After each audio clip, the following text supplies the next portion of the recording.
मनोज दादा 2 दिवस सातारा जिल्ह्यात दौऱ्यावर, त्यांनी जाहीरपणे सांगितलं की मी शंभूराजे देसाई आणि उदय सामंतांच्यावर विश्वास ठेवतो. तुमची भेट होणार?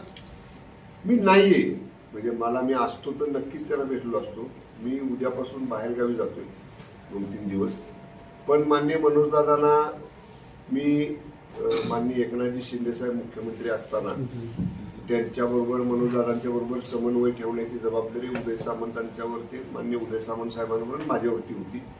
वेळोवेळी मी त्यांना भेटायचो, त्यांचे प्रश्न समजून घ्यायचे. जे काय मराठा समाजासाठी आरक्षणाच्या बाबतीतले पॉझिटिव्ह निर्णय झाले माननीय शिंदे साहेब मुख्यमंत्री असताना, त्याच्यावर त्यांचा विश्वास आहे. कारण आम्ही जे त्याला त्यावेळी शब्द दिले ते पूर्ण करून दाखवलेले आहेत, पूर्ण केलेले आहेत. त्यामुळे नक्कीच त्यांनी माझ्याबद्दल, उदय सामंत साहेबांबद्दल ज्या भावना व्यक्त केल्या त्याच्याबद्दल मी त्यांचा मनापासून आभार आहे. आणि आमच्या त्यांच्याबद्दलच्या सद्भावना त्या अशाच राहतील.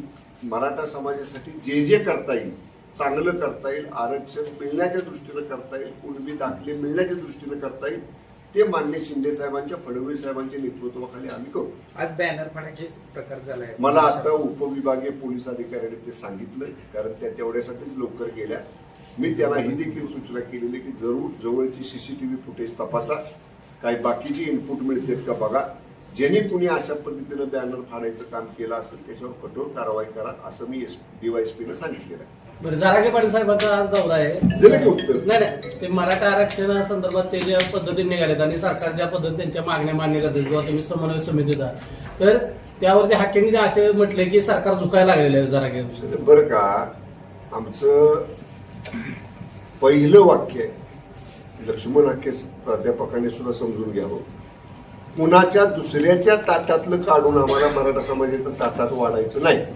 आदरणीय एकनाथजी शिंदे साहेब मुख्यमंत्री असताना पहिल्यांदा साहेबांनी हे वाक्य वापरलं होतं, इतर कुणाचं तरी काढायचं आणि ते कुणाला तरी द्यायचं, असं आम्ही करणार नाही. त्यामुळे हे जे 58 लाख 28 लाख कुणबी नोंदी सापडल्यात, या कुणबी नोंदी सापडण्यासाठी सेवानिवृत्त जस्टिस शिंदे समिती जी स्थापन केली, त्यांना जी मॅनपॉवर उपलब्ध करून दिली, ट्रान्सलेटर जे आपण त्यावेळी तात्पुरत्या स्वरूपामध्ये सरकारी सेवेमध्ये कॉन्ट्रॅक्ट बेसिसवर भाषा मूळ लिपीची ट्रान्सलेट करणारे नेमले, त्यामुळे ह्या नोंदी सापडल्या. हा पहिला टप्पा झाला.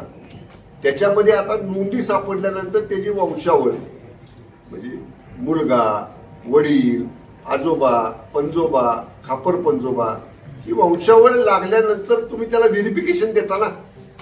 जात पडताळणी म्हणजे काय, हे व्हेरीफाय करून तुम्ही त्याला जात पडताळणी देता. ती प्रक्रिया सुरू आहे ना. ज्यांची व्हेरिफिकेशनला डॉक्युमेंट येत आहेत, ज्यांची सगळी कागदपत्र जुळत आहेत, ज्यांचे सगळे पुरावे जुळत आहेत, त्याला आपण व्हेरिफिकेशन पण देतोय, व्हॅलिडिटी पण देतोय. त्यामुळं कोणाचंही दुसऱ्याचं काढून कोणाला द्यायचा प्रश्न नाही, पुढं कोणी झुकायचा प्रश्न नाही. ओबीसी समाजाला ओबीसी समाजाचा आहे, मराठा समाजाला मराठा समाजाचा आहे. मागच्या आठवड्यात मनोज जरांगेंनी एकनाथ शिंदे आणि त्यांच्या मंत्र्यांनी सभ्यता पाळावी असं काही दाखले रद्द केल्यावर म्हणले होते.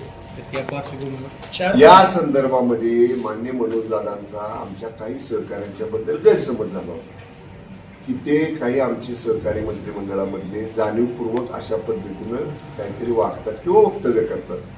तर त्या संदर्भामध्ये त्यांचा गैरसमज दूर करण्याचा आम्ही नक्की प्रयत्न करू कुठल्याही. आणि आम्ही सुद्धा आमच्या सहकार्यांना माननीय शिंदे साहेब योग्य सूचना देतील की कुठेही जातीय तेढ निर्माण होईल, दोन समाजामध्ये गैरसमज निर्माण होईल किंवा आपल्या वक्तव्यामुळं आणखीन त्याला काही चिघळेल प्रकरण, असं कुणी वक्तव्य करू नये, अशा सूचना माननीय शिंदे साहेब आमच्या सगळ्या सहकार्यांना, माझ्या सगळ्यांना या ठिकाणी देतील.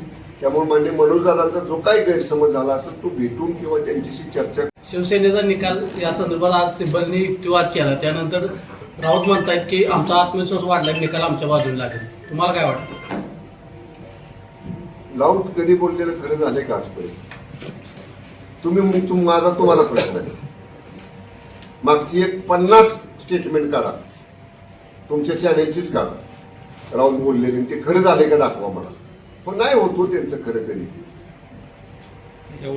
ते बोल तसं नाही म्हणणार मी, पण राऊत बोललेलं कधी खरं होत नाही आणि ते नसतंच खरं. ते हवेतले तीर असतात सगळे राऊतांचे.